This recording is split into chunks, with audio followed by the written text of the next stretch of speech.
Hello friends, Greg here. Today I'd like to share with you my top 10 defunct rides here at Walt Disney World. Now these are rides that sadly you just can't ride anymore. Alright, so are you ready? Let's get into it. Number 10 is the Maelstrom. Maelstrom opened in 1988 with the Norway Pavilion at Epcot. It was a boat ride that took you through scenes of Vikings and trolls and a large oil platform. It had a few thrills to it, one of being that it appeared that your boat was going to tumble over a waterfall and then off the track. It would close in 2014 and be replaced with the Frozen Ever After attraction. Number 9 is Snow White's Scary Adventures.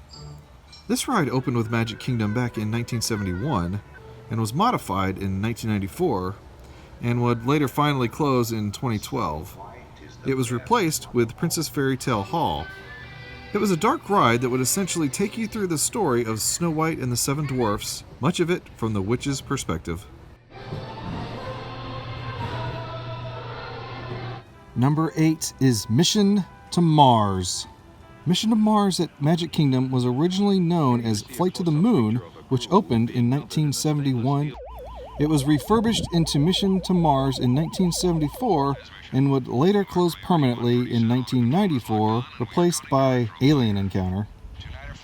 In this attraction, guests would sit in a circular theater with screens above and below them, which made it appear as though you were in a rocket. The neat thing is how the seats would retract to give you the feeling of G-forces.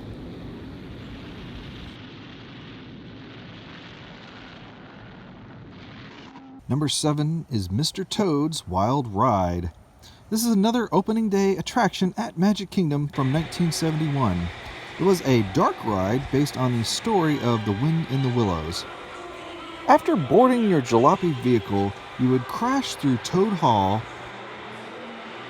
zip around the countryside, be put on trial, and eventually be hit by a truck and sent to heck. It was replaced by the Winnie the Pooh ride in 1998, but still operates in California. Number 6 is the Backlot Tour at Disney MGM Studios. In this attraction that opened with Disney MGM Studios in 1989, guests would board a tram that would travel through several different areas of the backlot. In it, you would see costuming, the vehicle boneyard, Residential Street, New York Street, and Catastrophe Canyon. After this tram tour was the walking tour, where you would see the special effects tank, the effects shop, and other soundstage interiors. This attraction would change over the years, and ultimately it closed in 2014 to make way for Toy Story Land and the new Star Wars Galaxy's Edge.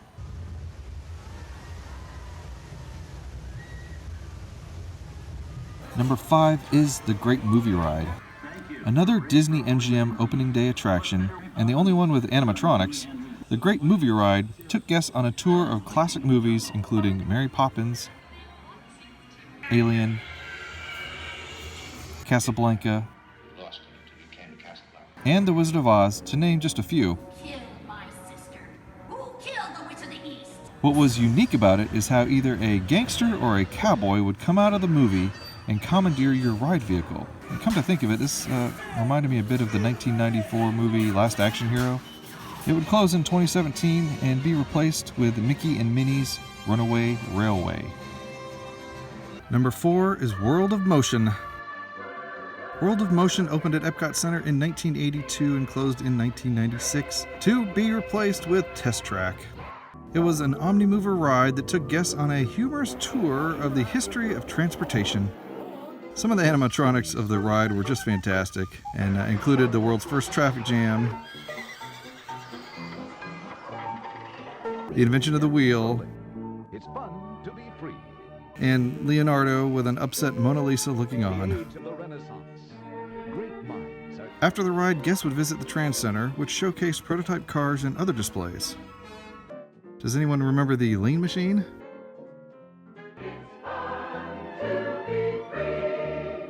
Number 3 is Body Wars and the entire Wonders of Life Pavilion.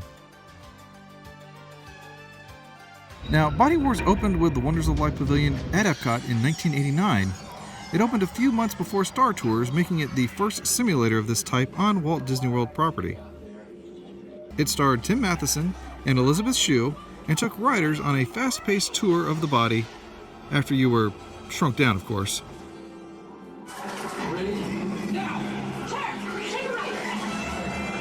Just above the brain in the spinal fluid.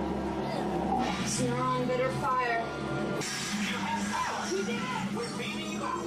The pavilion that contained Body Wars was the Wonders of Life Pavilion. It included other health-related attractions, including Goofy About Health and the Fitness Fairgrounds. But my favorite was Cranium Command. In those years, we've had some successes and some failures. This show starred many comic actors of the day and is very reminiscent of the recent Pixar movie Inside Out. Sadly, Body Wars and the Wonders of Life Pavilion would close in 2007. Number 2 is the Horizons Pavilion. Horizons opened at Epcot in 1983 and was arguably the greatest animatronic attraction ever.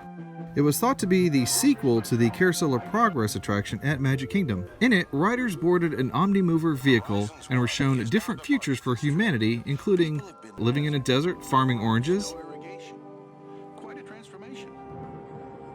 living in space, Why don't you try? We gotta run. Time for our grandson's party? and living under the sea.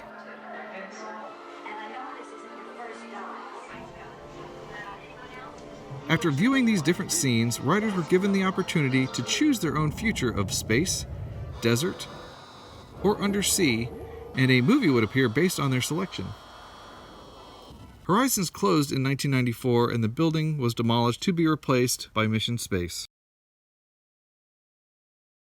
One of the nice things about traveling into the future is that the journey's just beginning. That's right. And I'll tell you something, if we can dream it, we really can do it.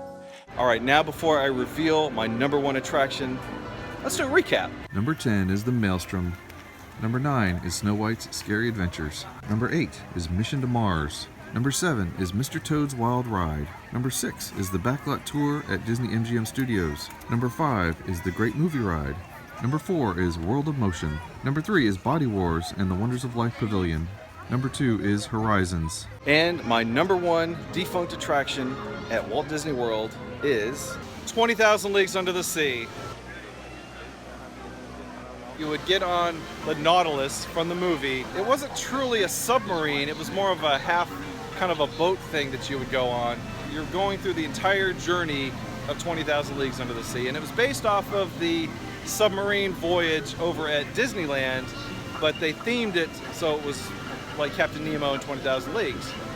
And the building behind me is actually where the giant squid used to be, and where Atlantis used to be, and I think it was the North Pole that they would travel through. Such an awesome ride. I loved it.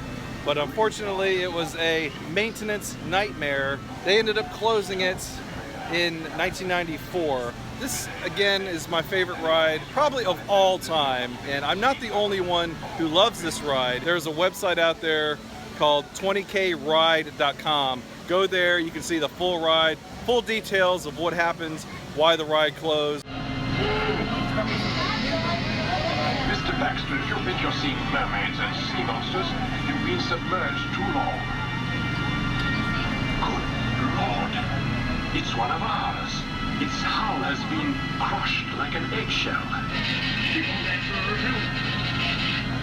So that is my top 10 defunct rides here at Walt Disney World. Now, I'm sure your list of rides is probably different from mine, and that's okay. Go ahead and list whatever your favorite defunct rides are down in the comments below. Thank you for watching. Have a great day, everybody. It's been a pleasure having you aboard the Dockies on this memorable voyage that has taken us 20,000 leagues under the sea.